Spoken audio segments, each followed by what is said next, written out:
Hello everyone, আশা করি তোমরা সবাই ভালো আছো। আজকে হঠাৎ করে আমরা চলে গেলাম কন্যায় নসিপুরে। তো সেখানে গিয়েই প্রথমে দেখতে পেলাম সুন্দর দুটো পুরনো মন্দির। একটি ছিল শিব মন্দির এবং আরেকটি ছিল তুলসী মন্দির, আর তার পাশে ছিল ঢাপা নদী। সেখানকার প্রকৃতিটি খুব সুন্দর ছিল, আর ওয়েদারটাও ছিল খুব সুন্দর। তারপরে এই যে আমি কিছুক্ষণ একটু রং ঢং করলাম, একটু স্ন্যাপ নিলাম।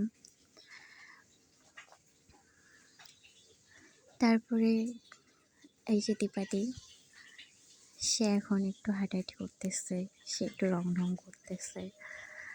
তারপর সে কাশফুলের মাঝে বসে পড়লো, বসে ভিডিও নিচ্ছিল। আর তার পাশে আমি কি জানি খুঁজতেছিলাম। তারপর আমি একটু বসে পড়লাম রং করার জন্য। তো আজকে এই পর্যন্তই, সবাই ভালো থাকবে, টাটা বাই বাই।